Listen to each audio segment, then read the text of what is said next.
Arteta! What a strike! What a screamer! Zola! And a fantastic goal! Arsenal back in it! And here's Limpar, lines it up, finds the net. Arsenal are in front. As global turbulence continues to rock the preseason, Arsenal try to unite the fan base by delivering a number 10 we can all get behind. This is the Arsenal Vision post-match podcast. My name is Elliot Smith. You can block me on Twitter, Yankee Gunner. Yeah, there's a lot going on right now. Some of it not so great, obviously. And Arsenal canceling the Florida Cup is devastating for some people who are going to get a chance to see Arsenal for the first time, and for some people who are going to get to see Arsenal for another time. I know that there are a lot of people listening for whom going to see the Arsenal is just a daily part of life, and a thing that maybe is even taken for granted, or not even taken for granted, but just something they really enjoy. A lot of people around the world don't get a chance to see Arsenal. And here in America, obviously, the chance to get to see them, even in a preseason game, even in preseason games that probably wouldn't feature some of the most exciting players. It's still a chance to be by your team, by the manager, by the club, and feel connected to it. And so to anybody listening who was planning to be there, really, really sorry for you. I actually had booked tickets and a hotel. And imagine this, got a media credential. So I was ready to turn evil, go to the bad side, become a Big J journalist, do that whole thing. And I blame myself for this being canceled, because once people found out about that, they're probably like, we can't let that happen. We have to cancel it. So yeah, bad news all around, pretty disappointing. I understand the reason why it has happened, but it doesn't change the fact that for a lot of people, it's a big disappointment and won't get to see one another. Hopefully, a lot of you who are not able to do that will be with us in Vegas, and we'll see you there. We do have the open bar party Saturday night that is now officially booked, and I'm really excited about that, because what I am sure of is that all of us packed together in a bar with unlimited drinks and food will handle that in a responsible manner. That'll go great. So we're going to talk about other things. We will talk about that a little bit just in terms of what it means for our preseason plan in general.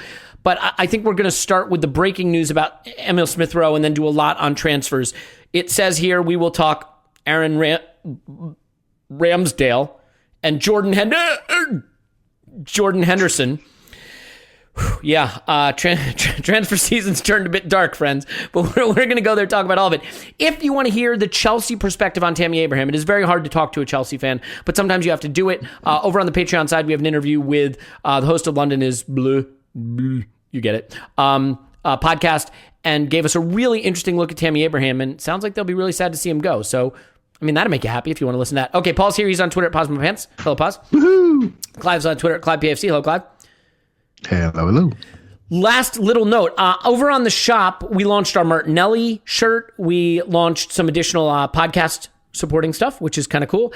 And the Smith Rowe, the Smith 10 mug, which is out. So if you want to celebrate him officially getting the 10, if you were holding fire to see if he got it, you can get that. And we have a little bit left of the limited edition, the Smith shirts and hoodies and long sleeve, a couple left. So if you want to do that, it's avpodcastshop.com, or you can go to arsenalvisionpodcast.com and just click shop. So thanks to anyone who's done that. And we will do all kinds of fun designs. If you have ideas, just ask Brandon. He'll get to work on it. We have a very, very, very funny Aubameyang design. You know what? I'll just tell you what it is. Because, you can't use the likeness of the players. So, guys, the Aubameyang shirt is going to be an overhead picture of a bunch of London black taxis, right? With a multicolored Lamborghini stuck in traffic in the middle of them. So look for that coming soon. The Martinelli one is for you stat heads. You're gonna love it. It's a send up of the FB ref stuff. So anyway, okay. Yeah, Clive, I mean, I am a avowed Smith Rowe lover. I am the one on the pod who said I would be okay with Arsenal rolling the dice on Smith Rowe and not getting a number 10. Well, we got a number 10, but it is Smith Rowe. So first, before we get into what this means maybe for the plans, what are your thoughts on Arsenal rewarding Emil Smith Rowe? To be fair, pretty early on, having not played a lot for us, but having impressed, rewarding him with a new contract and the 10 shirt. No word yet on whether he plays Fortnite. Yeah, it feels quite good, isn't it? It feels quite good, but I got to be true to myself. I think I would have liked him not to have taken 10. I just think I just feel that way. I think he could have took 8 and it would have been absolutely fine, or 11. I think by taking a 10, I think that's great if you want to do that. There's no big deal. Middle-aged man says, "Don't take 10 shirt shock." No one cares, right? Who should get the 10 shirt? if not, well, I think, if I'm honest with you, I think it's for a big money signing. Okay. He says that's coming around the corner without knowing if there is going to be one. So that's how I feel about it for somebody in their mid-20s who's got a track record of delivery. But hey, look, it's not a big deal. Trust me, it isn't. As a footballer, I find him really interesting and to see how he develops and to see what he becomes. And the 10 sort of tells me that that's almost a bit restrictive because I actually think he can be a very, very good attacking 8. And to be fair, Clive, we gave a centre back the 10, so it doesn't necessarily restrict him that much. And that really bothered me. Yeah. I tell you now, that really bothered me. And so, but hey, this is nothing like that. And I just think he could be a really good attacking 8. And how he develops as he goes forward, he's going to be one to watch. Him and Saka, they can do a lot of things. It's going to be interesting to see what they settle on as their true selves. I happen to think Saka's much better off the left. Some people say he's unbelievable on the right. Am I saying that because I like Pepe? Smith Rowe, I think he's quite good on the left, but I think he's really good as a 10. But we don't really play a 10. We use a 10 to go and overload either sides. But he's a good two-way player. When we go 4-3-3, can he be a left 8? I bet he can. Can he be a right 8? I bet he can. And so all this stuff, we're going to find out in the next 5 to 6 years. And it's really exciting. In some ways, don't shoehorn him with a thought process. Just watch him go, watch him develop, see his physicality change, his confidence change, and his responsibility placed upon him, how he copes with that, see that change. And we spoke before the podcast about his influence. His influence is already amazing at such a young age. That's only going to grow. Then if that grows to what we think it's going to grow, this little conversation about number 10 doesn't really mean much, right? Because he will be running the show. So yeah, I think it's a good day for Arsenal fans. We should enjoy it. It is indeed. I'm really happy about it. And I'm not usually happy. So I just want you to understand, I feel really good about this. Look, the one thing I want to say about, is he too young for it? Should he have waited?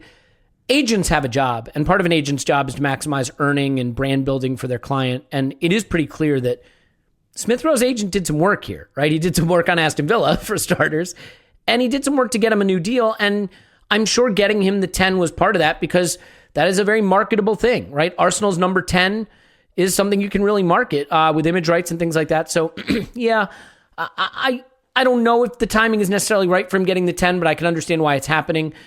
Paul, I do tend to get out over my ski tips, he says, tapping the bingo mug, but I think, everybody has Bukayo Saka as the obvious star of the young group. Mm-hmm. I think between Smith Rowe, Saka, and Martinelli, if you told me any one of those three wound up being the superstar of the group, I'd believe you. I think they all have that ceiling. And for me, the way he quickens the tempo, even just watching him in preseason, again, immediately gets your eyes open, gets the ball moving towards the goal, wants to get into the box to score goals. I think the ceiling on Smith Rowe is incredibly high. And I think what we're going to have to really wrestle with now is, are we prepared to just roll the dice on his fitness? Because, I certainly think he can be as good as someone like a James Maddison, maybe even as soon as this season. So where do you stand on what the ceiling is for Smith Rowe, maybe as soon as this season, and whether or not we really, I know you felt strongly we had to go get another guy for that position to share time with him. Do you still feel that way? Yeah. I just, a bit like the conversation around the number 10 shirt, I've mixed feelings on it. I'm with Clive. That's my first reaction. That's a big shirt to put on a young guy who's just coming through and just starting to prove himself. On the other hand, I like the fact, his agent wanted it. I can see that.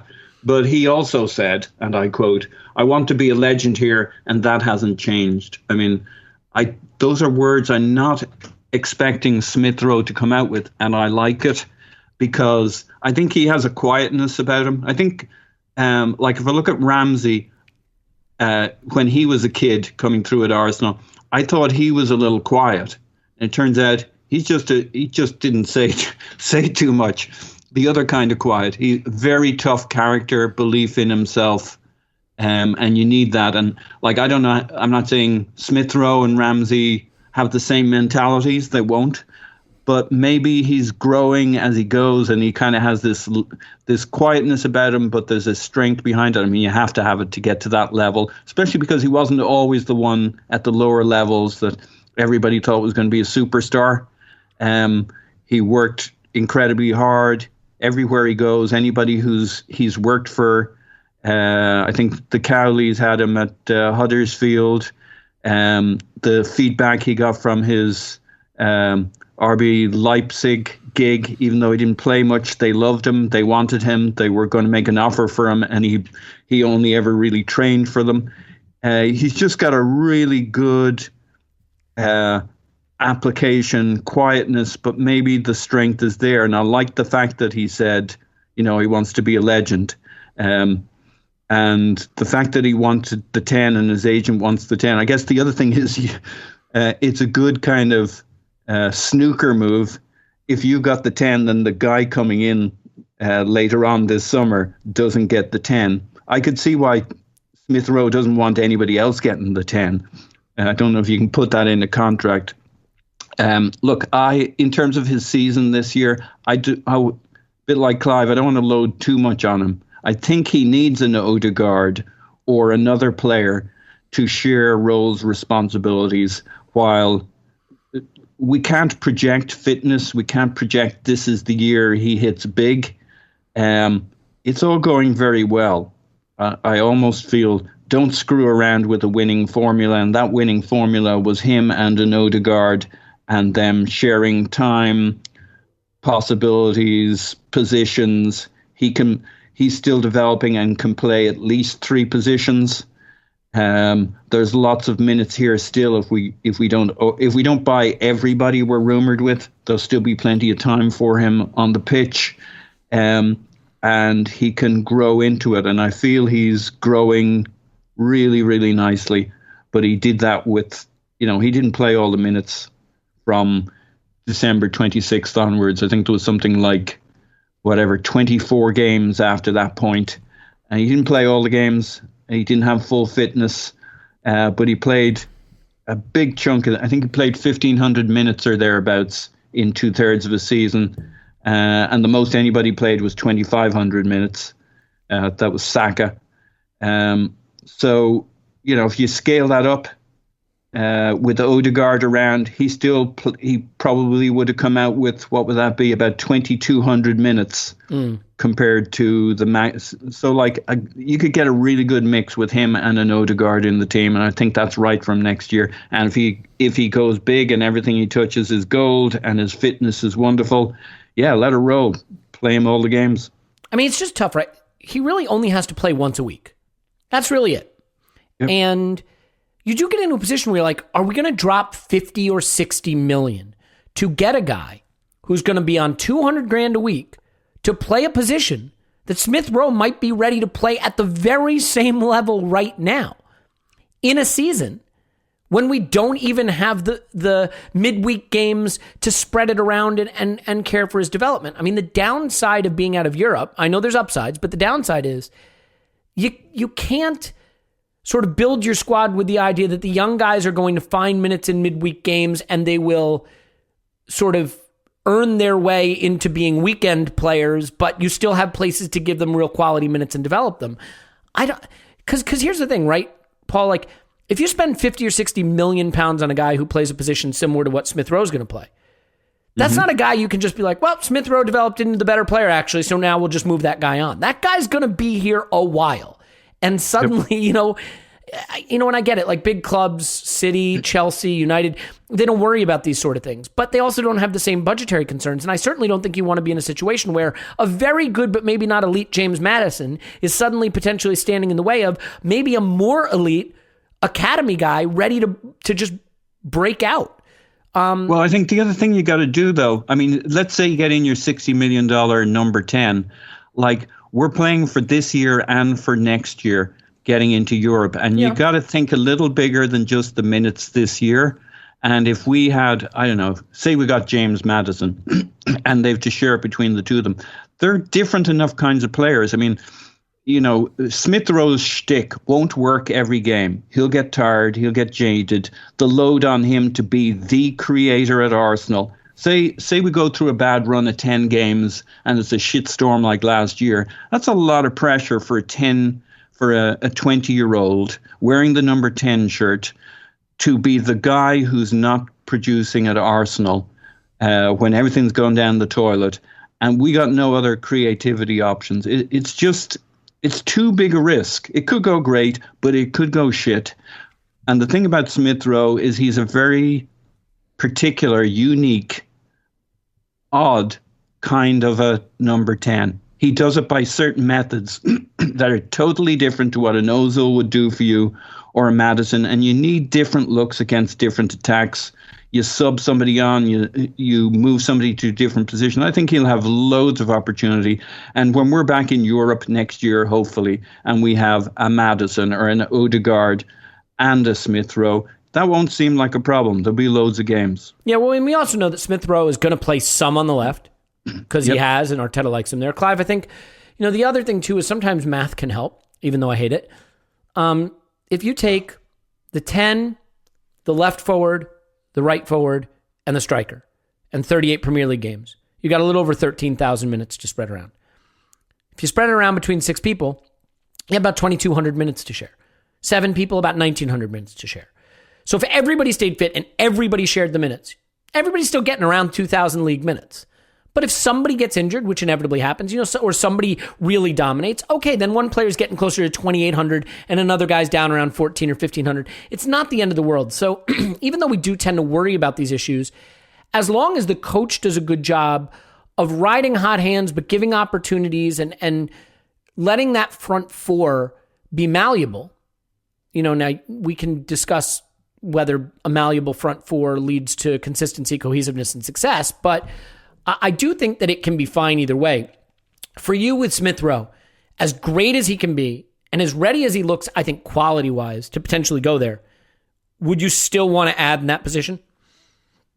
Yeah, I would. And you sort of nailed it, really. I think I would like to add one more. Everyone's talking about Maddison at the moment. Let's just talk about Maddison. I think that type of player who, by the way, doesn't see himself as a 10. He sees himself as an attacking midfielder, and he can also play off the left. I love these players that can play multiple positions and create different faces for the opposition. So those sort of clever players around the last third, I really, really like. And Smith Rowe is a good example of that. So yeah, I just see it as a next phase, and I'm not worried. I do think the way football's going athletically, you almost need to rest people. You just do. Bukayo Saka, we shouldn't really want to see him for quite a while. That kid really does need to keep his flip-flops on for a little bit longer, and it's important that we look after him because he's gone through a lot, and so we may not see him for a little while, and other people have got to pick up the slack. Martinelli's away at the Olympics, so again, that's 2 out of our 3 young superstars that's just not around. So straight away, we've got little bit of not say a problem, but we've got a bit of a hole. Balogun we're learning about. That's another one, right? So we can't put too much on him. So you do need it. Things can change in a calf strain, as we saw towards the end of last season. Our season basically derailed on the back of Louise, Lacazette and Tierney getting injured at the same time. And we didn't cope with it. And we're now not in Europe. So everything looks nice on paper, but things happen that you can't control.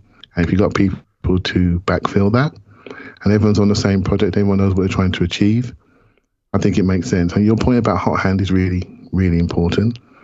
You have got to ride that. You've got to make sure you know which one of them's in the right place physically, the right place form-wise. And I think it's important you deploy these weapons appropriately on the day they should be deployed. And they've got to be comfortable sitting and waiting. And something we always forget about, and when you talk, Elliot, and all of us talk together, we never focus on how we finish a game. There's something in football called substitutions, right? And I know our coach doesn't really do it till the 82nd minute, but if you're in a game, that's a lie. He does more subs than anybody else, and he does them earlier than most. Can you stay out of the way of our narrative when it's forming? Thank you. Okay, sorry. Thank you, Elliot. I think I listen to you talk, Elliot, and I think you forget about the substitutions. You know, and how you start a game and how you finish a game is completely different. And you know, if we're playing the game we start off with Saka, Smith Rowe in behind. Let's say we start off with Saka one side, Pepe the other side, and Smith Rowe in behind. And towards the end of the game, we bring on Martinelli left side and bring in Maddison in behind, just for one. And it's like it's a whole different ball game. You're ending with real quality, right? And so I watch rugby a lot, and you know the whole starter finisher thing. The British Lions are playing this weekend. And on the bench, they've got some really top players to close out a game with control because they're experienced captains of their countries.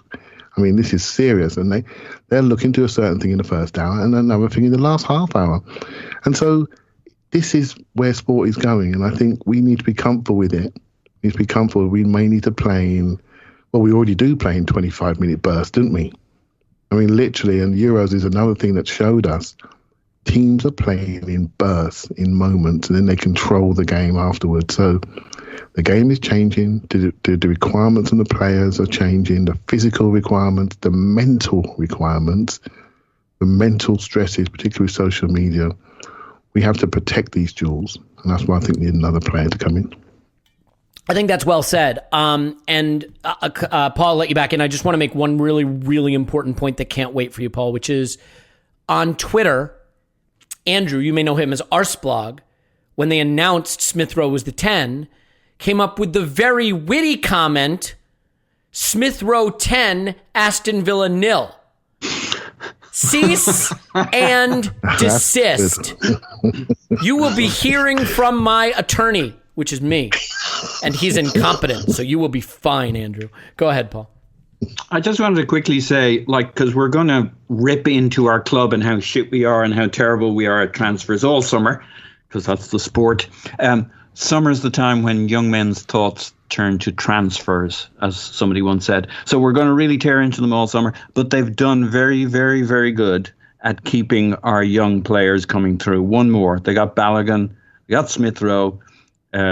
Re-upped Saka. You know, they keep getting these guys. Of course, there'll be the ones you lose, but that's the nature of the way things are at the moment. You know, props to the club. They took care of this. They kept it safe. I never thought it was in doubt, but part of the reason I never thought it was in doubt is because the club has done good consistently on this. So fair fucks to them. Now let's rip into them on something else. Okay, I want to be clear. I totally agree with you, right? Like the funny thing is, in a weird turn that hasn't really been the case down the years, Arsenal's best stuff lately is the academy and the people we've acquired at very, very young ages, like Martinelli, right? Like Guendouzi, but what happened with Guendouzi was not our fault. But I mean, the talent ID, the prices paid. I think we should say like Guendouzi asterisk, and we all know what the asterisk is, yeah, right? Perfect. I love it. He was a great buy. Yeah, exactly. We got loads of mileage out of him. We've done pretty well in that area. The irony is we've just sucked at the big calls, which unfortunately that's how you wind up 8th in consecutive seasons. So I think as we get ready to set Smith Rowe aside, I think all I will say is when we do our season preview pod where we talk about what we expect from the season, like my breakout candidate is Smith Rowe. I think he is ready to explode. I would pick Martinelli, but I'm still not totally sure what his opportunities are going to look like. But I mean, this is how you do it. If you really want to build an unexpected dynasty at Arsenal that no one saw coming, like the Spanish Inquisition, for example. Our 3 main weapons are Bukayo Saka, Emil Smith Rowe, and Gabriel Martinelli, and Fuller and Balogun. Our 4 main weapons are... Okay, enough I with just the got bits, to point out, Elliot, you're a year behind me, right? Yeah, I know you Smith did. I know you did. And you were right. You were right. Okay, good. So let's move on. I mean, I could talk about Smith Rowe this whole podcast. I think he has all the tools, and love him to death. The stats don't love him, but we'll talk about that another time. Yeah, and you know what? By the way, the people who are like, look at our ambitions sinking. You're giving the 10 to a guy who's played half a season and he's 20 and he hasn't. Like, if you're going to root for anything at Arsenal right now, root for the academy kids because these guys are good. They're talented. Look at what we've done in other places. Do you want to root for the Williams? I mean, I get it. You kind of have to, or the over 30 crowd, or the guys that are not really quite as good as we'd like them to be. I don't know. What have you got against old people? I mean, being one of them, namely, mostly. Okay, let's get to the really depressing. This is what we got to do, isn't it? We got to unblock. We got to unblock the end of the pitch with Lacazette, Willian, and Eddie Nketiah. We got to unblock this. Toothpaste has got really crusty at the top of the tube. We got to unblock because won't be able to see what we want to be with those three players still at the club, and we need to do that because that's going to put pressure on people to deliver. Otherwise, we may as well loan out Balogun. If Lacazette's going to sit down his money. So we've got to unblock this to really see what's ahead. Then when we do bring in somebody, I'm just saying for where we are today with today's rumours, I believe 100%. When we do bring in a Madison, we can all see why. We can all see where the minutes are going to be shared. So that's what we need to do next. Yeah, well, okay. So real quick, before we get on to the transfer rumours, because I definitely want to talk about Aaron Ramsdale and Jordan Henderson because that gets your blood pumping, but not necessarily in the good way. Clive, just quick on the Florida Cup. It is devastating news. And I said what I had to say at the beginning of the pod in terms of feeling really badly for the people that are not going to get the chance to see the club and see the players and join up together and have that meet up. And I feel badly about that. But let's set that aside for a minute because I think everybody sort of understands. Let's just talk about what it means for Arsenal. This is obviously a very important season. They all are. But, there's a lot riding on this for Arteta. There's a lot riding on this for sort of just the club being able to show that it can get back to being relevant, and we have no Europe, so we need to get Europe back, but we also need to leverage that into maybe a better league season by having that time to prepare for our league games. And Clive, one thing that I think we all felt was, hey, pandemic's done, really good preseason ahead, and we hit the ground running. And the business isn't totally done, and some players who played in the Euros aren't going to be back in time. Martinelli winds up getting the call up to the Olympics, so he's gone. Ben White, if he gets signed, not going to be with us for a bit. We're not going to have Saka for a while. And now, a big chunk of our preparation plans in Florida, including 2 games that would have been a fairly decent step up in level, I'm guessing, that's off. How nervous are you if you had to, I don't know, embrace the whiskers philosophy? How worried are you that the preseason is starting to look a little bit disrupted and becomes an obstacle to really hitting the ground running with a first 3 fixtures that's, a little bit intimidating, Brentford notwithstanding? They're all intimidating every game's going to be big. Hey, mate, we just come out of a Euros, which is 1 year's delayed, right? So we talk about a world that's not standing the right way up at the moment, so we have just got to accept where we are. And given what's happening in the UK regarding the rules around social distancing and masks, for example, there are 50,000 new cases a day. And the bubbles are not as tight as they were last year. And this is going to happen more and more. These are young men. They're going to be out there. Another reason why we need another player to come in, because all it takes is one test and you're staying next to the wrong person and you can't play for 2 weeks. It's the world is upside down. The sporting world is upside down. This is just not normal. You have to find a normalcy within the normality, which is not normal. That makes sense. It just isn't right. What you would like, Elliot, I just don't think is possible. I don't see anyone else anywhere near close to doing their business, even though sales and purchases. We know our situation intimately. As I'm sitting here, Bellerin rumours have gone hot. Xhaka rumours have gone hot. Willock rumours have gone hot because they think Smith Rowe is now staying, so Willock can now go. It's going to change by literally the hour, and we just got to tough it out and just say, well, look, everyone knows what we need to do. We need to get in, so we need to get in 7, in my opinion, and we need to lose a lot, and we can name them all. Is it all going to get done? I'd say I'm 90% positive, but that's just me. I'm 90% positive. And the reason why a lot of the players that do have to go are playing. Willock has played. Maitland-Niles has played. Eddie seems to have, he's played in the Premier League, not so much lately, but he seems to have a lot of interest from Germany and the lower Premier League teams like Watford and Crystal Palace and maybe Brighton even. And so there's 3 outs there straight away. Nelson, not so sure about. Torreira, haven't heard much lately. Kalashnik, we may have to pay him out. Lacazette, what's going to happen there? He's our top goal scorer, 17 goals last year, and it's silence. What's happening there? And that needs to change. So that could be something that could change. Willian, paid too much. We all know that. Now we can't give them away. So decisions are going to have to be made about how much we're going to have to pay people, the ones that we've been stupid with on contracts. People like Bellerin, been at the club 10 years, deserves a chance to go and do something else, much like Xhaka. Do something else. Your career is really short. You don't want to spend it all in one place. To get a new experience, do something else.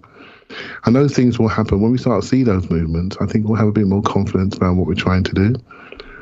I think there's a few rumours out there we're no doubt going to come on to that make you feel edgy and nervous, but they are just rumours. They are just He's trying to calm me down. Right. It's not going to work, Clive. It's not going to work. Your Jedi mind tricks aren't going to work on me. I'm going to go apoplectic with rage. Well, I'm ready for you when you get to the certain players. I know. Like You're super excited about Ramsdale after watching one video on the Latte Firm channel on YouTube. I know. I'm not super excited by Ramsdale. I'm just super excited by the direction that we're going. And I mean, you like the Tammy Abraham rumour. Again, these are all young British players. Now, this is new. This is different. This is like, okay, this is interesting. There are rumours of the homegrown rules changing, and they could be, increasing the amount of homegrown players that you need. And so maybe Arsenal are getting ahead of this. And that's why these players have got to tax them, because everyone knows in the game that's what's going to happen. You can't go to Europe anymore post-Brexit. Buying from South America, although it's easier, rules-wise, it's harder to gauge, and not everyone's going to be a Martinelli. And so people are shifting slightly. You're going to see a lot more academy players recognise that, you know what, I'm not signing that stupid Callum Hudson-Odoi contract. I'm not doing that no more. I'm going to sit and I'm going to wait, because I can go and I can get a fast track into first teams if I don't sign that contract at 18, 19. And that's what's going to happen. You're going to see a lot of people moving around. So every time we get one of these younger players to stay, it's a real big moment. There's rumours about Keeler Taylor-Hart staying. Okonkwo wasn't staying. Taylor-Hart's a good player. You don't want him going to Germany and coming back for 50 million. I'm projecting there, but you see what I mean? He's a good player, a good young player, 6-foot winger, step overs galore, can score. I mean, super quick. Don't want to see that go before you find out if he's got it. Do you know what I mean? And at the moment, those sort of players are moving. Chelsea got a younger right back there, Academy Player of the Year, not signed his contract. Going to be moving. I think Southampton have got a player recently from Chelsea's Academy. We also saw what happened with Tariq Lamptey. Those things weren't happening years ago, but these young players want their moment. They're not waiting around. And I think it's really interesting what we're doing. Really interesting what's happening in the market, particularly younger players. And I think we're doing all right at the moment. I think we are. We just got a lot of work to do. Yeah, we're doing fine. If all the work we still have to do gets done, and none of it's dumb, and we somehow do those things in the time we need to hit the ground running. Clive, you calmed me right down, buddy. Thank you. Paul, on the Florida Cup issue, I mean, like, is there an argument, if I wanted to take the whiskers off for a minute and just be like a normal human boy, that actually not taking long-haul flights transatlantic and living out of hotels in a place where it's 90 degrees Fahrenheit and humid every day and, playing games that aren't necessarily relevant, like, is it better maybe for the team to just stay in London and train and be together and not have to go through those things? I mean, I think as much as we look at this as a disruption, is it possible that actually going to Florida is the disruption, not that this can wind up being an unexpected boon? I don't know, but yes, I mean, potentially, like all of that running around, all that busy work to go and play a couple of teams in the US. They just need to go and find a couple of media availabilities, and you're in a hotel, and the weather's not conducive, and it's not a great COVID environment, unfortunately at the moment, like a lot of places, and the long flights aren't good for athletes, Yeah, Arsenal like to go off and do a quiet camp in Austria.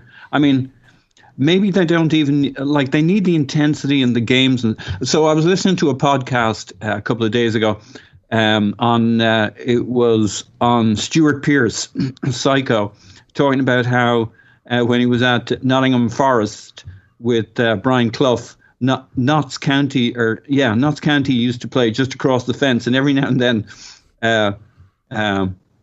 what you call himself, Brian Clough would just say, fuck it. Well, he didn't say that. He'd say, hey guys, come on. And he'd go across, open up the fence, go across into the Notts County training ground, have a quick word with the coach there, and they'd just start playing. And they'd play intense for 30 minutes, and that'd be it. And then they'd wander off and do something else, do a bit of training, or that was the training for the day. And I think Arteta will appreciate the calm, the kind of Austrian training camp rather than the jet-setting thing with all of this distractions. You know, it would have been great for the fans, the media events and stuff. Well, they're not going to have to do that for the next little while. There won't really be media events. They can just, if he wants to break the bone and reset it, if he wants to change how we play in certain important ways, maybe he doesn't have all those players he needs for that, the Ben Whites and whoever else might come in. But if he wants to begin changing how we play, he needs actual quiet time as well as games for intensity. And hopefully, obviously this could hurt, but hopefully this is an opportunity for them to just focus at this critical point to begin to pivot to what we're going to do different next year to this year. So there's the opportunity, let's say. They'll still need the games, though, and the intensity. Yeah, I mean, it's so hard to say what matters in preseason, but I think there is an argument that not having to get on a plane, fly transatlantic, live out of hotels, be in an environment that maybe is conducive to more exhaustion or maybe potentially more injury and be away from family. Like there are upsides to this quote unquote disruption. And oh, by the way, it may allow the club to get more business done. Now, the interesting thing, the depressing thing, there was an article, I think it was in The Athletic, reporting that they were really looking forward to this trip because Edu and Arteta were hoping they could meet with the Kroenkes and it might help them get business done. And that's really, really scary. Like the idea that the fact that we happen to be playing in Florida means we might get access to our owners to talk them into letting us do business. I struggle to believe that's the case, but I certainly hope that they don't need to fly to Florida in the era of Zoom to have access to the owners to get business done. So, Paul, it sounded like you had a comment on that, or no? Not really. It'd be pretty sad if that's how it works. Plus, now that they've read that, the Kroenkes will know that's why we were coming. So it was all a ruse. It was a Trojan horse. They hit a preseason tournament, and all they were doing was come and ask us for money. Yeah, that's fine. Well, you know what? You know what else is a Trojan horse? No. Anyone got any other ideas? Let's shave a horse. Could we shave the Trojan horse? I've got nipples. Can you milk me, Greg? All right, we're talking about Manscaped. It is what it is, man. Look, if you just get the Lawnmower 4.0, you will. All of these transitions will make sense because you'll be like, it is as good as he says it is. It really is. If you go to manscaped.com and use promo code ArsenalVision, you get 20% off and free worldwide shipping.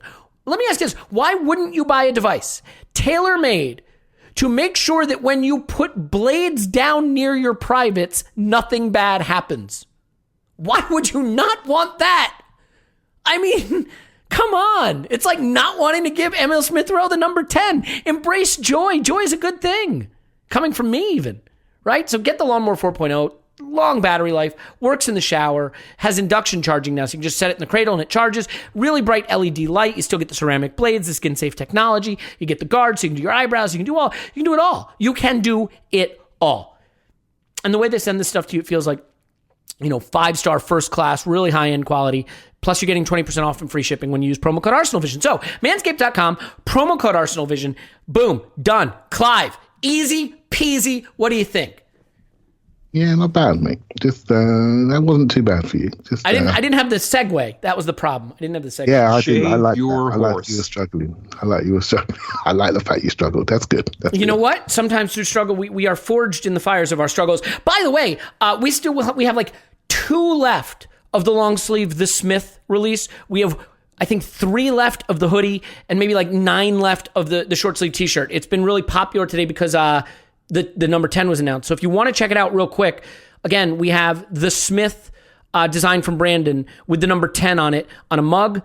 Then we have the T-shirt, the long sleeve T-shirt, and the hoodie. We just released the Martinelli tee. I haven't even shown it to you guys yet, but I got to give Brandon credit. This is pretty funny. Yeah, it is the FB Ref bars of Martinelli on the front with the Brazil flag on the neck on the back. It's a pretty clever idea. I like it. So yeah, if you want to pick this up, you can. Anyway, yes. So now we have to talk about transfers. I'm afraid that we've really delayed it as long as we can. Clive, since I am drinking a lot of coffee and ready to poop on these rumors, would you like to try to talk me out of doing that on the Ramsdale rumor? Because it's heating up, and at last count, we were now going to pay 30 million of your great British pounds for Aaron Ramsdale. Talk me into this one, buddy. Well, I don't like that price. That's for sure. I think that, nope, don't like I that. I think that price is too much. There's no way you can look at the situation when the goalkeeper's conceded on, I think I read some way, conceded over 100 goals in the last 2 or 3 years, and they're looking to nearly double their money on him from just a year ago. I don't think that's right. I do think they've got a situation there where they need to let him go because he wants to go and he's got an opportunity to go. I think Arsenal, no doubt, coming in a much lower price than that, but that number causes uproar and causes people to worry. And I would worry at that price. There's no need that price.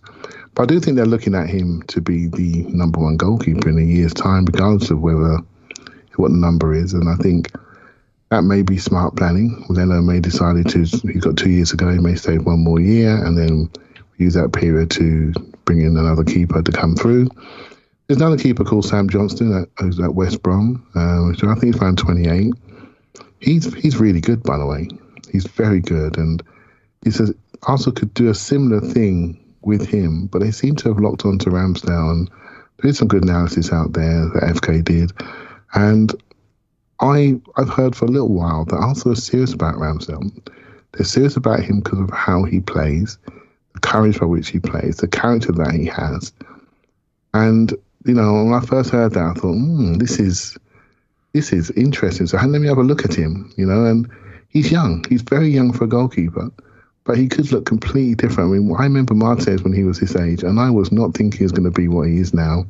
And I can remember when Leno bent his leg back at Brighton, that I thought, this is a real problem, a real problem. This was one of the worst days of that season. And how wrong was I, you know what I mean? And the guy came in and just exploded from there on in and hasn't stopped talking since. So I think I'm open to it. I'm not super negative because I think there's a plan happening at Arsenal about how we build. And there's a lot of younger players, and he would be another one. But that number feels high to me. It feels high. But if you were to then sell Leno next year, hopefully for around 20 million, you bring in somebody else. You look at the goalkeepers going out the door. Say you get Martinez for around 20 million. You get rid of Leno for 20 million. Say you spend 25 on Ramsdale. You still got 15 mil for a number 2 goalkeeper. It's all wrapped up in one lump. It's not ideal to lose Martinez where we did, but that's it. That's gone. That's done. But I'm not totally against this if that's the way it's going to roll. 1 more year of Leno, assimilate the guy in, see how he does, then use Leno's money to pay for a number 2 and go from there. I think we live in a moment right now where there's so much data and so many experts and so much content that we can we can p-hack. You know what p-hacking is in stats, right? Right? When you hack the data to find the conclusion you want, right? Okay. You're using data, but you're sort of hacking it to produce the outcome you want. And it's become a real problem actually in AI, in machine learning, because the computers are so powerful and there's so much data now that computers are spitting out the data that researchers are looking for, but it's actually, it's p-hacking. And I think we're doing a little of this with a lot of transfers now, right? Like when the Ramsdale rumors first came out, everybody had the same reaction to it, which was nausea emoji or vomit emoji. And over time, what have we seen? We've seen, people come on, and I know the latte firm did a great one with a PhD candidate guy who was fantastic. I'm sorry, I'm forgetting his name off the top of my head. Just really excellent. John Hartfield, something like that. John Hartfield. Are you making that up, or is that his name? Nope. Okay, we'll go with John Hartfield. I'd love to chat with him, but and, made some articulate and positive comments about the player. But like, none of these players are terrible. None of these moves are indefensible. The goal isn't to find an angle where the move can be justified. The goal is to look holistically at the move 360 degrees and say, does it make sense? And Paul, like, I don't care if very smart people can say some good things about Aaron Ramsdale. Like £30 million for Aaron Ramsdale, or any real sizable fee for Aaron Ramsdale, based on what he's done so far and some of the question marks around him, feels like a move we just don't need to make. And oh, by the way, I mean, we can't turn back the clock, but it would certainly make the Emi Martinez sale look really foolhardy at that point. But like, this just seems like what we always talk about, right? Like, transfers are hard, right? Transfers are hard. There's no guarantee you'll get them right. The goal is not to step on obvious landmines. It's not that Ramsdale can't be good, you got to think probabilistically, right? If it's 80% that this is a bad move and 20% it's a good move, that means there's a chance it could be a good move, 1 in 4. But there's 3 in 4 that it's, or that wasn't right, but you get the point. 2 in 10, 1 in 5, you get the idea. I told you I hate math. I was p-hacking there, Paul. But like, my point ultimately, right, is like, this is a landmine we don't have to step on. Sure, it could work out, but just don't go throwing this money at this player. It's an avoidable, seeming mistake that while there's a chance it works out, there are just better ways to go use this money, even at goalkeeper. So I know that you're probably going to say that there are some ways you can see this making sense, and I'm open to hearing them. But what do you think of my argument that part of getting transfers right is avoiding the landmines? Sure. I agree with that part. John Harrison was the guy's name. So you made me say, you know what? Next time, I'm not saying the name until I look it up. Go ahead. Sorry. Yeah. So yeah, the Ramsdale one's a weird one. So I actually went back and looked at some games to watch him playing. We played him twice when he was at where was he before? Bournemouth. And what I discovered was watching goalkeepers playing is really, really dull. They don't do a lot. No, they don't. No. So I definitely think whatever we're offering for him is too much, and his wages are too much. Like, they kick the ball a couple of times, they pass it out a couple of times. So I was looking to see, especially with Bournemouth, because the knock against him at Sheffield United was, hey, he plays long all the time, but then so does Sheffield United. Yeah, that's Bournemouth really hard, though, right? Because if he only plays long, how the hell would you know if he's any good at doing the other thing? Yeah, by watching him at Bournemouth. Yeah, you were getting there. Yeah, should have waited. Yeah. So, he had a whole season there playing out from the back. And, so here's how this transfer makes perfect sense to me. If he's an absolute fucking ninja with his feet, because I could see why we'd push the boat out for a young keeper that we could develop with the kind of Edison, Allison, ninja feet skills that would allow us to build from the back. Because if we know anything about Arteta, toothpaste, we get the ball back after the opposition coughs it up, and we play it out from the back, goal kicks, whatever, through the centre backs and up, and the goalkeeper is pivotal. And when you look at what City does, they do extreme shit with their goalkeeper and their centre back, where who's playing what and where. Well, actually, your deepest pivot is the goalkeeper, and say Stones on the right touchline. The other centre back has pushed up and wide. The full backs are pushed in as midfielders. Like, you basically got 5 or 6 players at the back who are almost interchangeable in terms of center mid positionings, etc. They don't really have a position. They just kind of do. So I'm like, well, maybe I can see something about Ramsdale that makes him look like he's a ninja with his feet. So after 2-3 games, he didn't do enough in those games for you to tell. I don't know how you tell. So from what I can see, and from the stats, the data, the latte firm thing was really good, but that again didn't really talk about what he does with his feet. It really talked about him as a shot stopper, his positions, his technique, and that was very positive. But I don't know why we'd be doing this, really. We've got why didn't we just re-sign Matty Ryan? He seemed keen. We don't have a lot of games. It buys us another year. I like Ramsdale as a keeper. I don't know why we do 30 million or 25 million or 23 million this season or whatever for him. I think he looks like a good passer. Good chip shots out to the wing, to his pushed up fullbacks. You know, he's good around the box. I've only watched a few games with him, but I've yet to see anything that says, holy shit, he's a ninja with his feet, or he's brilliant. You know, he's beyond the norm at the build-up piece, and that's the only rationale I could see for why we'd want. Like, we don't need the world's greatest keeper. We've got other pressing needs.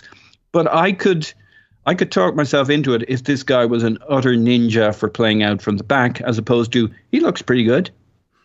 Yeah, I think, Paul, where you and I are aligned here is that I tend to think most keepers, not all, wind up being fine as shot stoppers, right? That we overestimate the extent to which there is a difference in the way keepers stop shots, because also sometimes they run hot, right? Like, we've seen David De Gea look like he could not be beaten, like an absolute octopus, and then have another season where he couldn't save shots. Kepa had like the worst save rate in the league for multiple seasons. He was saving less than half the shots he faced or something, or half. But when they bought him, that wasn't the case. But the one thing that I think is a lot stickier that tends to be the case is the way you play with the ball at your feet. And we just know that that's a part of the game now you have to have. I think the other thing is yeah, go ahead. Yeah, he's okay. I think we have to be consistent here, right? Because we were talking about Tammy Abraham the other day. I don't have to be anything. You're not my real dad. We talked about Tammy Abraham the other day, and he's 23, and he's a good player. He could be unbelievable when he's 26, you know, and there's potential there without a doubt, right? So I look at Ramsdale. He is the best young English goalkeeper. I don't see anybody else coming up. No one else coming up. If I also want a homegrown keeper, he's the one to go and get. You know, you look around the England age group, I don't see anything else there. I really don't. So it's him. Sam Johnson's a bit older, you know, and you're not in. And if they structure the payments, Clive, right? Like the bit I liked about what your original intro was, it's part of a plan. If we take the strong rumours at face value, the one thing I do like about it is there's a plan. Now, you mightn't feel there's a plan going back to the Emi Martinez thing, but needs as needs must at that time. But at least the one thing that gives me pause from going off the deep end or anything like that is like they've thought this through. Now, they could have got it wrong, but there's clearly a plan. And if they structure the payments in such a way that in year one, where we're going to have two goalkeepers, we're well positioned to go into the future years without overextending ourselves early on, then, okay, this is our lone keeper, but we paid a little money in the first year. Yeah, I mean, I'm prepared to give it a go. I'm not saying, you know, when the Onana rumours came out, I was really excited because I've seen him in the Champions League. I thought, wow, ninja feet. That could be fantastic. Then you find out that he's basically got a drugs ban and he can't play till November, and that means he wouldn't have played for over a year nearly. It's just not smart. Do you know what I mean? I don't. Is that a problem? Like, I'm not trying to pick a fight, but like, I guess one of the things that I'm struggling with, Clive, is we don't have to solve goalkeeper right now. Like, we don't have to, because Leno's not. I mean, I assume not leaving this summer.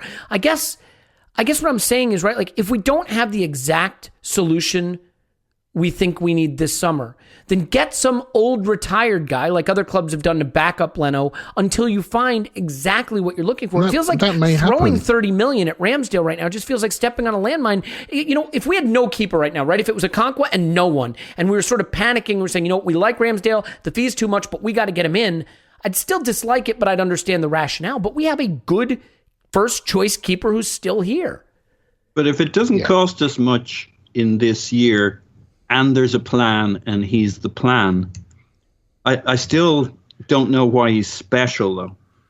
Right, let's just get this out there, right? I don't think we should be paying 30 million quid for Ramsdale, right? Yeah. I do see a value at a number in the early 20s, very early 20s, where we could do this, right? So, and if it's too heavy, there's another rumor out there about a free transfer goalkeeper, and we may walk away from it.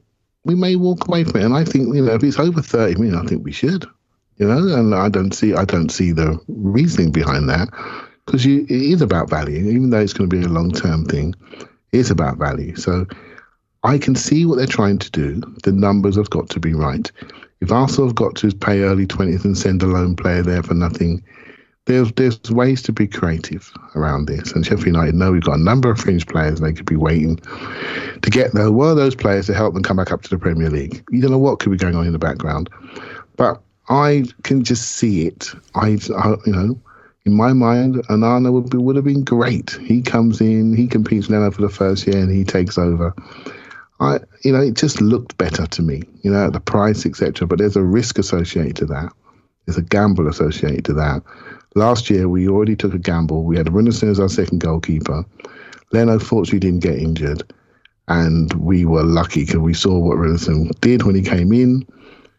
And we got Matty Ryan in, and that closed that gap. If Leno got injured and we were left with Henderson, that would have been a traumatic moment in the first half of the season, which is already pretty traumatic. We got a young goalkeeper in Arthur and Okonkwo. We can all see that he's not ready for the first team level. He needs time. He can't be a number 2. And so it'd be interesting where we end up. But I don't spit on it. I quite like the fact that we're trying to do something, particularly with homegrown players. And I'm not against that. And let's see what happens. Look, but that number feels heavy to me, and I agree with you there. You don't spit on it. I told you what I was doing to it at the beginning of this segment, so it's way worse than spitting. Look, I think the other point is everything is relative. I think what's interesting about this one is if I didn't even tell you the fee, right? So let's rewind 2 months from now. Two months from now is not rewinding. 2 months before now. And I said to you, Arsenal going for Aaron Ramsdale. You'd be like, no, what? Really? No. And you're like, well, I don't know. If it's like 2-3 million and he's going to be behind Onana or something, and I guess maybe.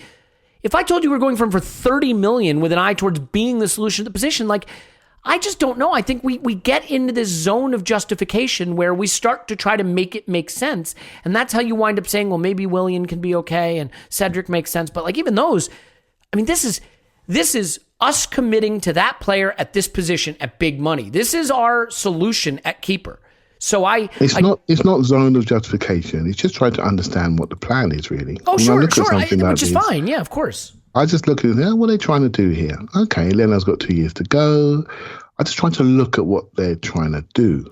It's not justification for it. I personally wouldn't pay that money for him, right? But I don't think he's a bad goalkeeper. I think he's a good goalkeeper that's improving.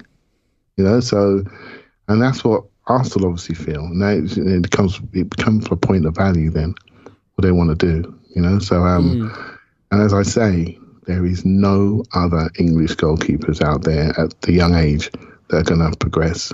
Ramsdale is the one. If it's more like, say, 24 million, and if we don't pay much in the first year, so it doesn't stop us doing the other things we do, and if they're right that he's actually good and on the way up. The only thing I don't get about it is it blocks the ninja goalkeeper that I always assumed Arteta would want at some point. That's my main thing against it. Yeah, and the other thing is, I guess it's like I don't you know me, I don't see goalkeeper as a huge priority. I think we have one that's perfectly fine for right now, and it just seems like a big amount of money on a player that. At a minimum, you have to say it's a gamble at a time when we just don't have to do it. We can wait and see if that still makes sense. Has anyone panicked that we're going to lose Ramsdale to someone else for 30 million this summer?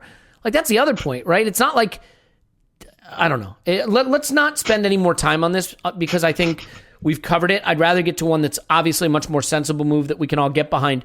Paul, how excited are you for captain, leader, legend Jordan Henderson to come to Arsenal this summer? Because in case you don't follow every rumor, this one is being reported, and not just like The Sun, Football London has it, so that's Chris Wheatley, right? Yeah. And I think I saw it in The Star and The Mail and The Express. It's out there. Yeah. It's well, let me help you fire this one up. Yeah, help me with this one. Arteta basically announced this several days ago when he said, we're going to basically need leaders in our spine. He didn't use in our spine. I think that was more of a Clive term, but I'll weld the two together. And then Jordan Henderson pops onto our radar. It's almost like Arteta was inoculating us for a shock. David Luiz a couple of years ago is a direct equivalent. We all lost our shit. Turned out he was actually maybe quite good after a year where he maybe wasn't. So I guess my feeling on Jordan Henderson is I poo-pooed this, and I'm sure it won't happen and blah, blah, blah. But it might. It might be exactly the kind of solidity, leadership, blah, blah, blah, blah, that Arteta is looking for.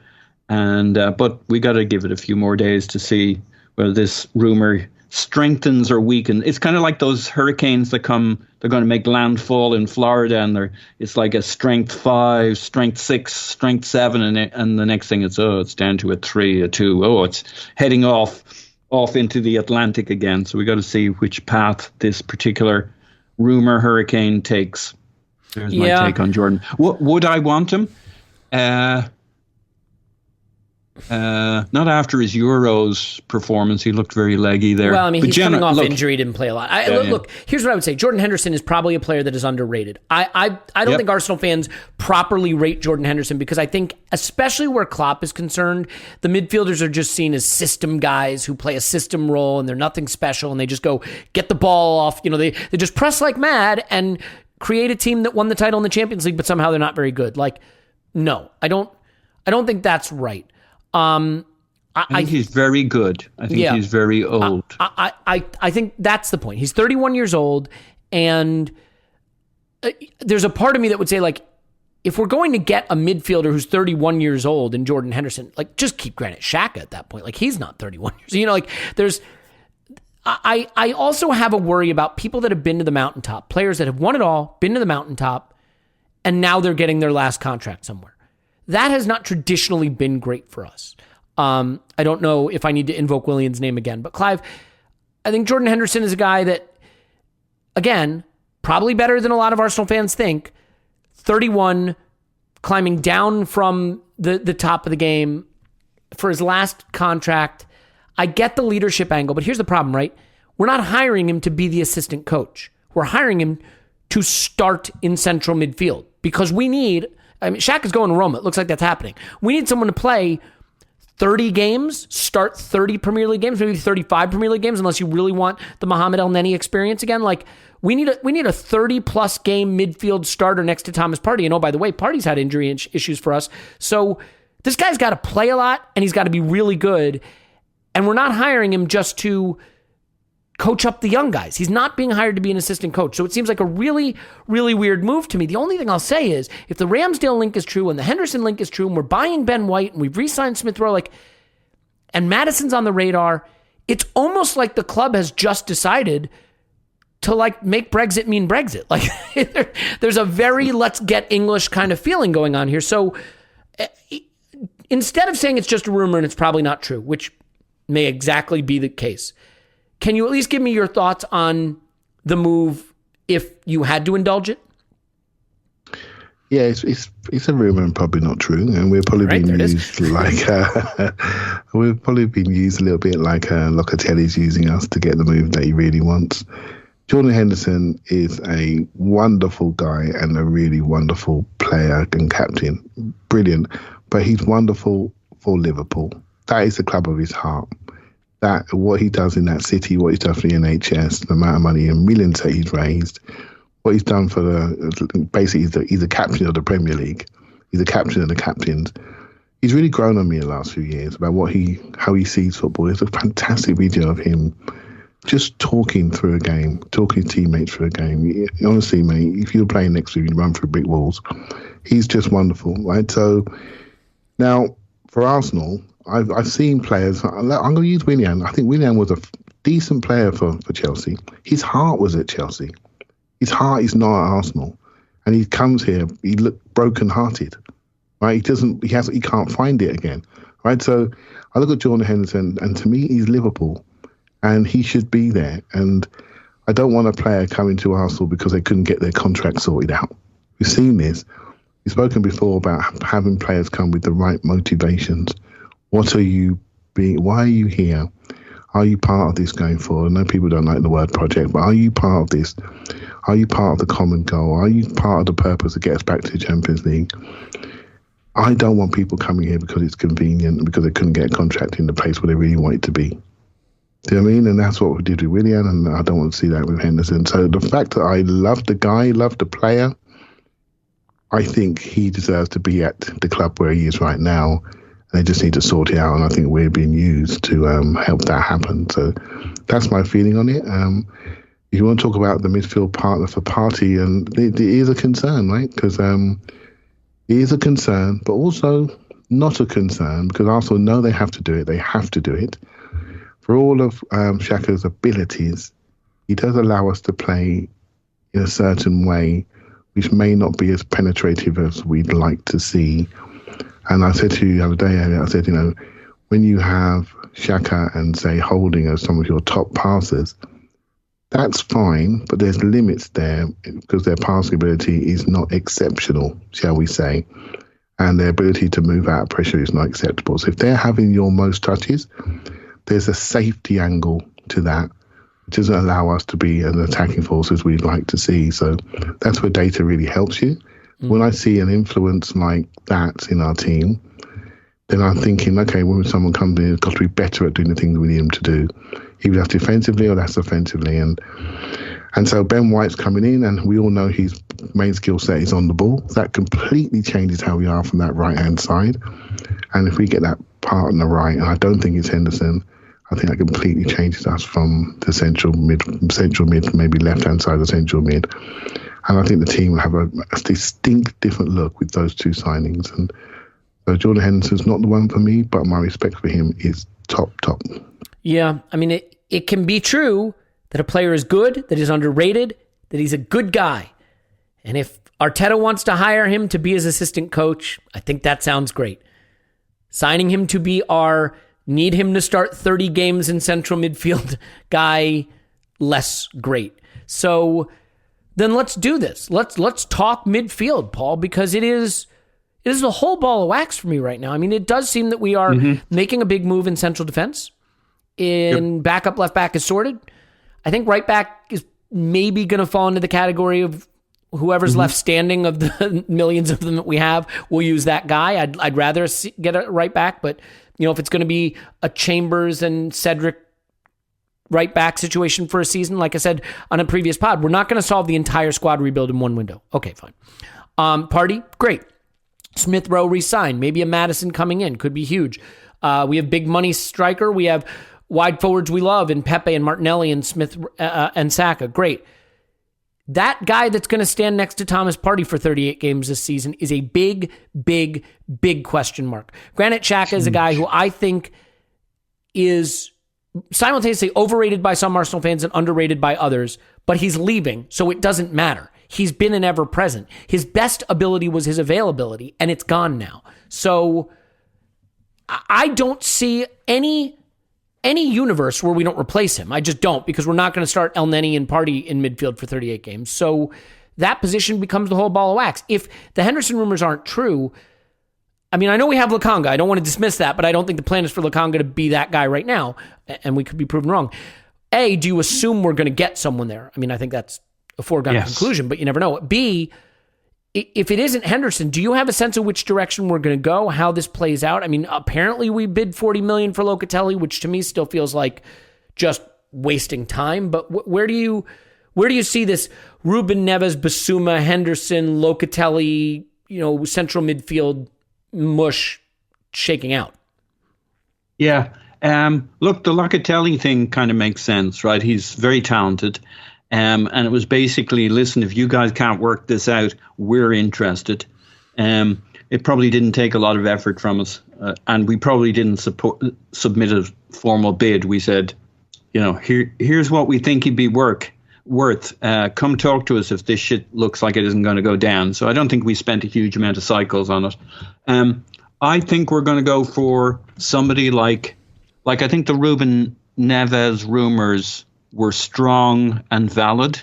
And I think we'll come back for a Ruben Neves type player. a guy who can do what Xhaka did, but is younger and more mobile and can provide more defensively, stronger against the dribble so that we don't need to protect kind of our center by doing weird formation things or quirks to protect the player so that he can shine. Neves has much higher defensive numbers. Maybe that's a little bit of the system at Wolves versus Arsenal, but he was, in some ways, he was often kind of left on his own in midfield to screen.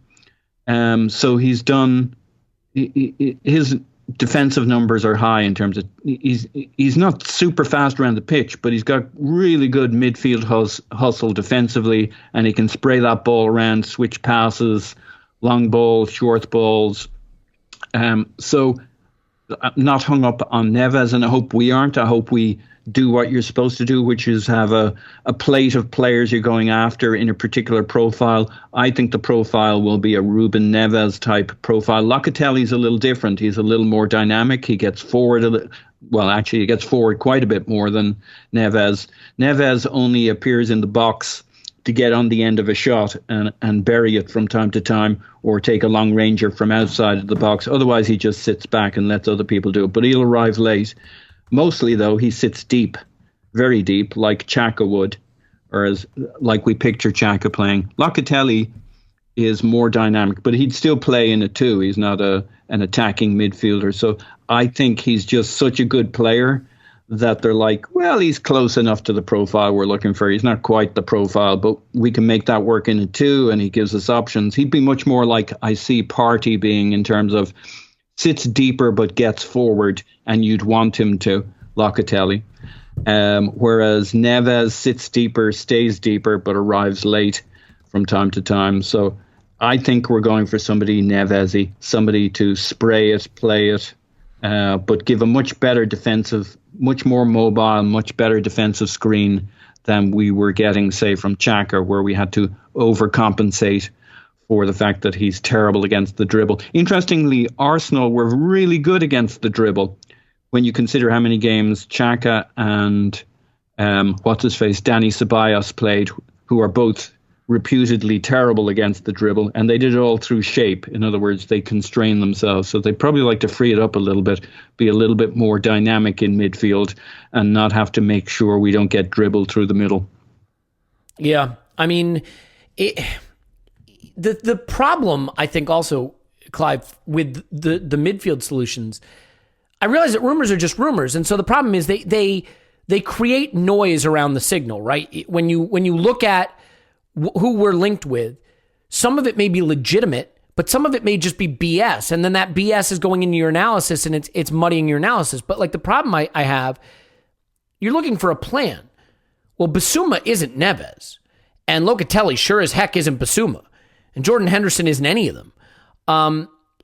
It's hard because when I look at the universe of players we've been linked with, I don't see, oh, we're going for a destroyer to sit behind Partey and free him up, or, oh, we're going for a Xhaka analog to spray the ball to wide positions and play long progressive passes, or, oh, we're going for a carrier who's athletic, or, oh, we're going for a more attacking central midfielder who can join up. Like, we're going for all of those things depending on which player you believe we're connected with.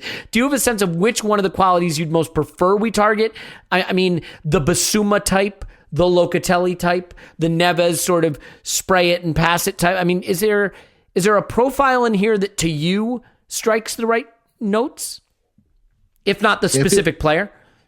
Yeah, if it was me, I like the Basuma type. And the reason why, I think we are underestimating what he can do. The role he's falling into at Brighton is much more of a six role, sit there and protect while they, push forward centre backs and overlap in those areas with a back five. And so they really are quite aggressive with their defenders. Alan Westbrook does a bit of progression. Ben White obviously does. So yeah, I think if you watch videos of Basuma, he can do a lot more 8 stuff as well. He can carry, he can dribble, he can switch play. So I think we're underestimating his full gamut of tools and skills, right? So that's one thing. I'm with Paul on this one, just based on the rumours and just a bit of just looking around and looking at the fact that Edu's talking to Jorge Mendes, who's Neves' agent, and he's trying to get him in. I look at Neves and think, well, you know what? You are a bit of a 6, but you can really switch the ball like an 8. And I look at it and think, yeah, I can see what you're doing here. He's very metronome. He wants to get on the ball a bit more. He's got more on-the-ball personality. You know, Cesc, like, I'm going to come and get it. You know, and I think Basuma's a bit more reactive. So I can see why not. Personally, I would work with Basuma and make him more metronomic to get on the ball and have him more touches and judge him on that. I would work with the better player for me, the one that can do more things for us. I would make him into the player I want him to be, rather than by somebody that's maybe a good player but has some deficiencies, in my opinion, about how he moves across the ground. So that's just my thoughts, and I'd like to see a bit of pace in centre mid. That's just a personal preference. Locatelli, for me, just laden with risk. Doesn't want to be here. Italian come from the Italian league. Settling period. I ain't got time for that rubbish. It's got to be Premier League ready. Premier League ready. Somebody can come in day one, stick number 8 on and say, right, let's have it. Let's have it with you. And Neves, You heard it here first. Basuma, You want Jordan Henderson. I mean, that's what it is. Neves and Basuma can do that. If they come in, we'll just line up with Partey and we'll say, right, we're ready. We got 2 centre backs, we got 2 centre mids, we got loads of attacking mids, and we got far too many old forwards. Right? So, but we know, we can see the makeup of our team. We got back at left back. We saw out the keeper situation. They just, what we're going to do at right back. What are we going to do? You know, so. But that's not a bad start, and the job will be done. We'll be better. We'll be better with that combination. I've often felt that Partey was really the Xhaka replacement in the team. You know, I felt Partey was going to be our technical leader, right? So just from an age perspective, you can't have a team full of youngsters completely. So Partey just turned 28. Xhaka's 29, coming to 30. You get a couple more years. You get that leadership, get that technical leadership. That's the guy. Give it to him. He'll sort it out in a slightly different way. So now it's about getting that protection, somebody that can allow Partey to be who he needs to be. That's how I feel about this. I don't think this signing is a Xhaka replacement. I think it's a Partey partner. You know, I think Partey is the Xhaka replacement. I think he was always going this summer. It was agreed when he stayed before. And for me, it was always, once he had his second kid, he was going to go off into the moonlight and do a different challenge. And that's where we are. And that's why they went for Partey. They need a long pole in the tent, somebody you can build around. And Xhaka's been that player for us. Now Partey's going to be that player. And now we need to supplement and enable this team. And that player for me that does that is Basuma. But I feel as though I'm on a losing one on that one, because I just think he's more of a Neves Arteta's going to go for. Yeah. Well, I certainly think that if that's the case, you'd have to look at where the influence is coming from, but we're maybe, once bitten, twice shy on that front. Let's finish with just a quick word on the striker situation, though. I think that, look, the midfield situation is going to get done. I mean, Clive, really fast. I was going to say real quick, but I'm going to smash the bingo mug before this thing is done. Real quick. You assume central midfielders coming in, though, right? There is no scenario where we sell Xhaka and don't buy. Yeah, well, you have to. Right? So what you don't want to do, you don't want to buy your centre mid and then say to Roma, pay us more money. They say, hell no, I got to pay more money. You got to lose this guy. He just bought his replacement. Do you see what I mean? So we need to squeeze the money out of them. And once we get the money that we need, because Xhaka's in the Euro 2020 squad or team of the tournament, he's not an idiot. Right, and in the right team, he's going to do really, really well, and it's a great move for him. Great move for him. So, yeah, as soon as he goes, we get the replacement, and I think it's going to be so interesting to see what that player is.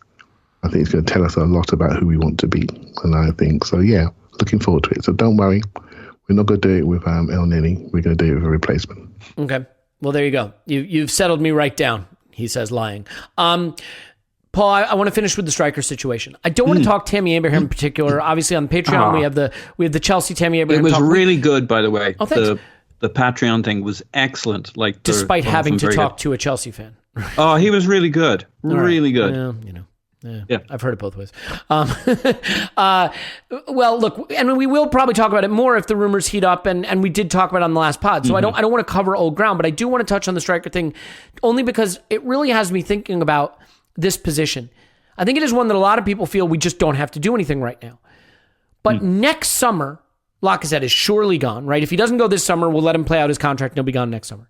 Aubameyang into the 32-year-old season, you're at the point where you just absolutely have to have someone ready to start other than him. You want to depend on him this season, I'm okay with it. By next season, I think you have to be thinking ahead. Martinelli, purely theoretical as a striker, as we've said. Balogun has never played, more than literally a handful of minutes of senior football. No experience, purely a youth football player. So we are in the situation where, if not right now, then certainly by next summer, a first-team striker has to emerge. And unless you think that overnight Martinelli and Balogun can turn into that, it's a situation that has to be solved. And so I want to just quickly ask you about Balogun. I am increasingly of the opinion that if we don't loan Balogun, we are doing real damage to this player at this point in his career.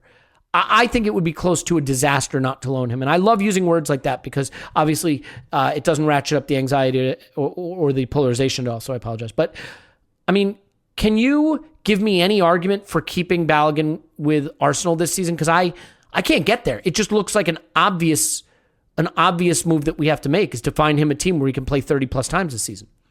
Yeah. So if we did something like Tammy Abraham, then Balogun would have to go on loan, I would say. What if we do nothing? What if we don't get anyone? But Lacazette isn't sold. Yeah. So if we do nothing, I would tend to expect we'll keep him.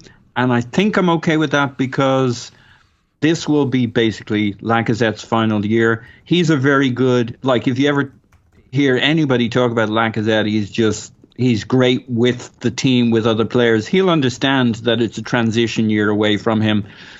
And Balogun may learn a shitload from him this year as we transition more and more minutes to Balogun as we can. If this could just be a slider year where we reduce the amount of Lacazette and he gets that. He knows he's playing down his contract and taking his money and his next move. He'll be planning his next move and he'll be okay being more of a bit part player this time around. And Balogun coming up on the slider scale, getting more minutes as the season goes on and working with a top-level technician like Lacazette, feeding off him. Your friend on the Chelsea pod last night was talking how brilliant Giroud was working with Tammy Abraham, teaching him all the tricks of the trade. There are good, striker is a position that strikers only listen to strikers about how to play it in reality. Mm-hmm. So Balogun could learn a shitload from Lacazette as we adjust from the start of the season to the end of the season, who's our number two. So I'm not totally against it. Clive, look, Lacazette could get sold and Martinelli might not get any striker minutes and suddenly you're looking at Balogun as the guy behind Aubameyang. I think there's two important points here. Again, I don't know how many players have gone from youth football to first-team football at striker and excelled, and certainly not if they're asked to play a lot. If Lacazette doesn't go, and if Martinelli is expected to get some striker minutes, this could be a season where if we don't loan Balogun, he gets 400 first-team minutes or fewer. I just don't think at this age you want that guy playing you want him to try to have a 3,000-minute season, a 2,500-minute season, right? So I don't see how he gets the minutes he needs at Arsenal in a way that's good for him or Arsenal. The irony is you look at Tammy Abraham, what he did, he went on loan until he was, 22-ish and killed it in the championship and came back ready to lead the line for Chelsea. So I don't know. I think we have to see him play first-team football somewhere else before we're ready to just say you're a backup striker option and possibly not even have the minutes to hand him. I know that's going to be a disappointment to people that would like to see Balogun at Arsenal, but if we ever want to see him at Arsenal longer term, don't we have to get him playing first-team football somewhere? Yeah, I think we chatted about the Florida Cup earlier on, and I think it's going to be great for the coach to get a pre-season with his team, which he's never had. So I think it'd be fantastic for him, but I think it's really bad for Balogun because to play against Inter Milan and maybe Everton, in front of everybody, proper players, he needed to show people what he's got. So we got the Chelsea and Spurs games coming up. I think you just need to judge him. I'm a bit loath to judge. I just say, look, the ideal scenario is we lose Eddie, we lose William, we lose Lacazette, and we make decisions based on that.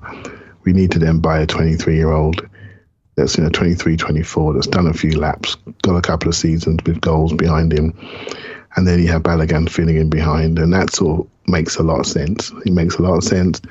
When Aubameyang goes in a year and a half's time, then you've got two players that have had good minutes, and then you can work it out from there, and you backfill them with maybe Martinelli, who's had a bit more time then. And then you're off and running. So the plan is quite clear, but we're blocked here. We're blocked. And if we are going to be blocked, the kid's got to play. He's not there's a young kid at Arsenal called Ben Cottrell, a very young player, very skillful player, been Academy Player of the Year, very skillful, tiny, needs to be in Academy football for as long as possible, tiny, really skillful, very small. Balogun's a beast. He needs to be out there. He needs to be out there pushing people, moving people. He cannot play youth football. He just cannot. He's got to be adult football. He's got to get out there now. Really, it's really important. But if Arsenal got the pathway for him, I'm sure this has been discussed. He wouldn't have signed that contract otherwise. If Arsenal got the pathway for him and they can create that pathway and they can lose some people from those forward areas who are just not gonna block us, then we can see what we can do with him. And maybe he can stay for the first half of the season and then go on loan in January once things are a bit clearer about where we are. But at some point this year, he's got to play every week. I totally agree with you. We'll see what happens. I guess the other big thing, though, could I just say something? Yeah, please do. Like Aubameyang playing through the centre is something we kind of moved to at the end of the season. And if we stick with that, then, I guess that pretty much changes the calculus significantly, because you got to lean on that. And assuming he stays fit, that's going to be most of the minutes. And that doesn't leave a lot for Lacazette and Balogun. And can I jump in on there too? Because even if you think that Arteta still likes Oba left and Lacazette central, which yuck, but let's say he likes that, I think we have to agree that if Lacazette was injured, it would still probably be Oba central before it would be Balogun central and Oba left, because he's got too many first team talented players who can step up and play. I don't think it changes how blocked Balogun the middle, is. Then I'm as I think about it, then I'm with you, because there'd be without an injury, there'd be nothing to share. Yeah, and ultimately, look, the problem is, I don't mind keeping a guy, like if you want to keep Lacazette till his contract expires instead of collecting what's probably not going to be a huge fee for him, I don't mind that as an insurance policy, of course, but what you don't want to do is keep your really talented academy kid from playing so he can be your backup plan at striker. And if your main striker stays fit, you lose a season of playing for that kid. That's not okay. Do you guys remember, I think it was an Athletic article, went really big last summer about how, or maybe it was 2 summers ago, I think, Arsenal have hired a team just to manage loans. And look how good it's doing. They went inside Nketiah's loan to Leeds and how he had teams bidding for him and how they managed his loan. It was like this big, like almost promotional article. I mean, it wasn't that, but you know what I mean? Like praising this loan team that we have. Well, we need that. We've got Ben Napper or something is the guy's name. Yeah, so go find a good club for Balogun where he can play a bunch. Clive? Yeah, well, he's still early. He's still early. I forget. Well, I'm not saying it's not going to happen. What I'm saying is it has to happen, right? Like I don't view this one.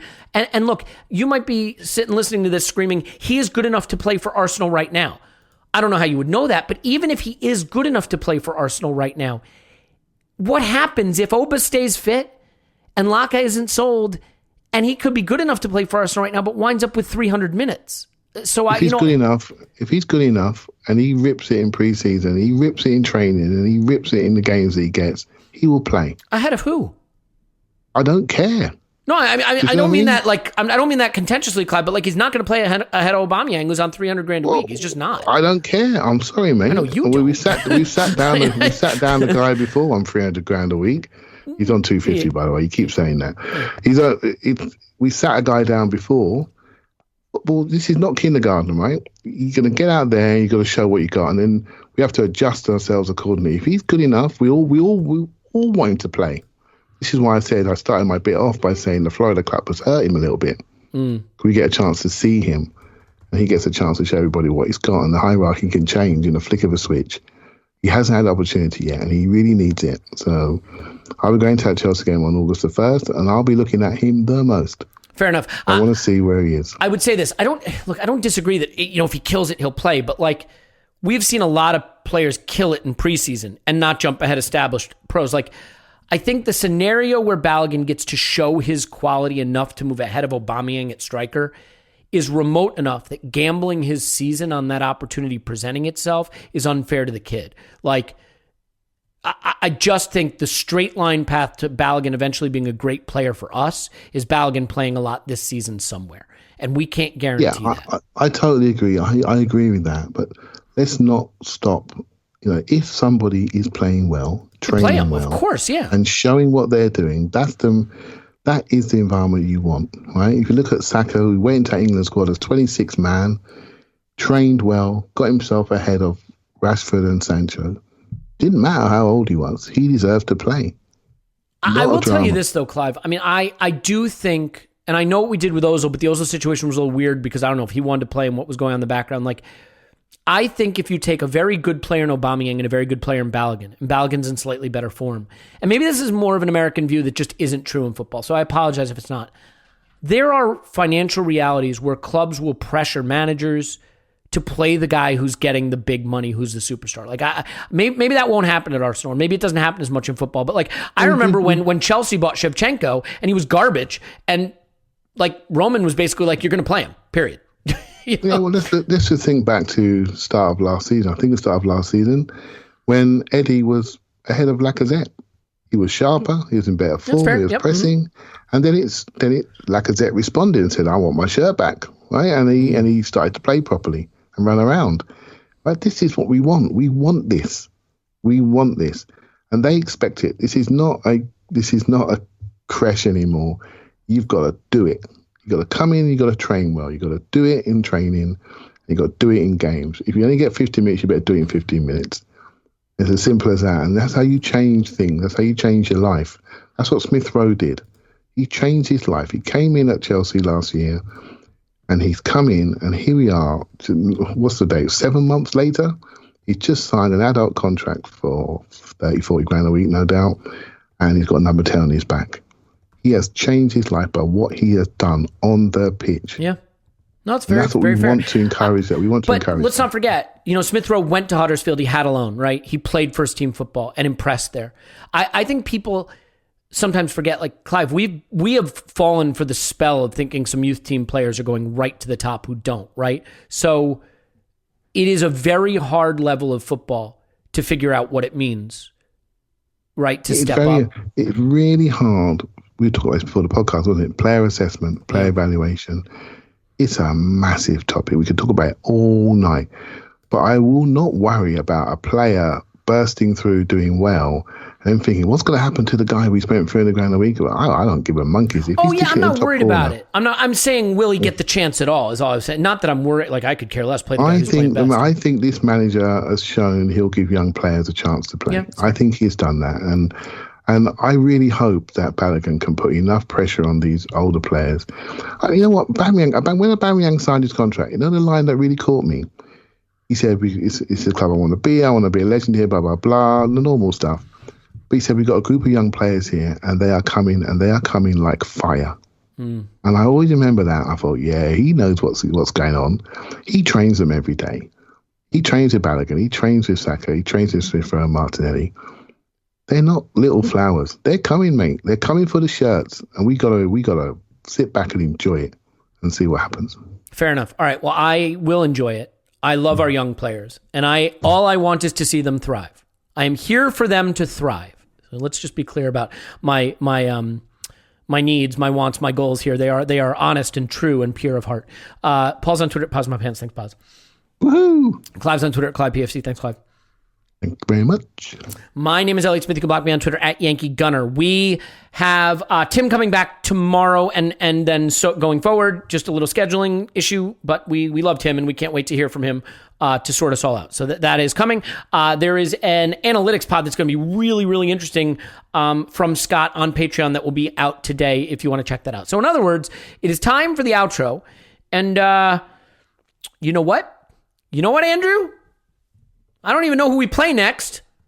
So, turnabout's fair play, my friend. We love you. And we will talk to you after. Emil Smith Rowe 10, Aston Villa 0.